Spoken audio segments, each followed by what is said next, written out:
Dalam sejarah para nabi, ada sosok yang diutus Allah kepada kaum yang telah tenggelam dalam kemakmuran, namun miskin iman.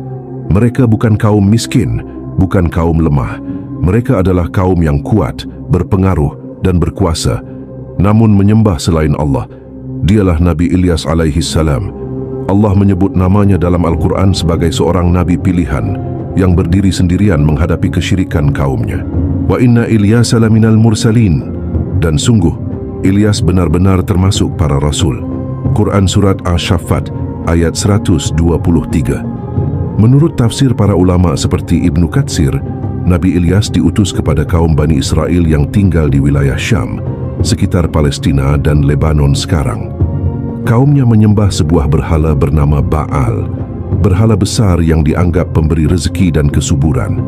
Allah mengabadikan seruan Nabi Ilyas, "Atad'una ba'lan wa tadharuna ahsanal khaliqin." Apakah kalian menyeru Baal dan meninggalkan sebaik-baik pencipta? Quran Surat Ash-Shaffat ayat 125. Namun seruan tauhid itu ditertawakan. Kebenaran dianggap ancaman dan dakwah dianggap gangguan. Nabi Ilyas tidak hanya mengajak kaumnya meninggalkan berhala. Ia mengingatkan mereka bahwa Allah adalah Rabb mereka, Rabb leluhur mereka, dan Rabb seluruh alam semesta. Lillah rabbakum wa rabba abaikumul awwalin. Allah adalah Tuhan kalian dan Tuhan nenek moyang kalian dahulu. Quran Surat Ash-Shaffat ayat 126. Namun kaumnya mendustakan. Mereka memilih tradisi daripada kebenaran. Mereka memilih berhala daripada tauhid. Nabi Ilyas tetap sabar. Ia berdakwah dengan istiqamah meski pengikutnya sedikit. Ia tidak mencari kekuasaan. Ia tidak meminta upah. Para ulama menyebut Nabi Ilyas termasuk nabi yang paling berat ujiannya karena menghadapi kaum yang keras hati dan pemimpin zalim. Namun Allah tidak pernah meninggalkan hambanya yang bertakwa.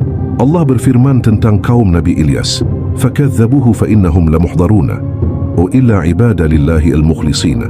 Maka mereka mendustakannya dan mereka pasti akan dihadapkan kepada azab, kecuali hamba-hamba Allah yang ikhlas. Quran Surat Ash-Shaffat ayat 127 dan 128. Al-Quran tidak merinci bentuk azab mereka, namun Allah menegaskan bahwa keselamatan hanya untuk orang-orang beriman. Dalam kitab tafsir dan sejarah, Ibnu Katsir Al-Thabari Al-Qurtubi disebutkan riwayat bahwa kaum Nabi Ilyas ditimpa kekeringan panjang.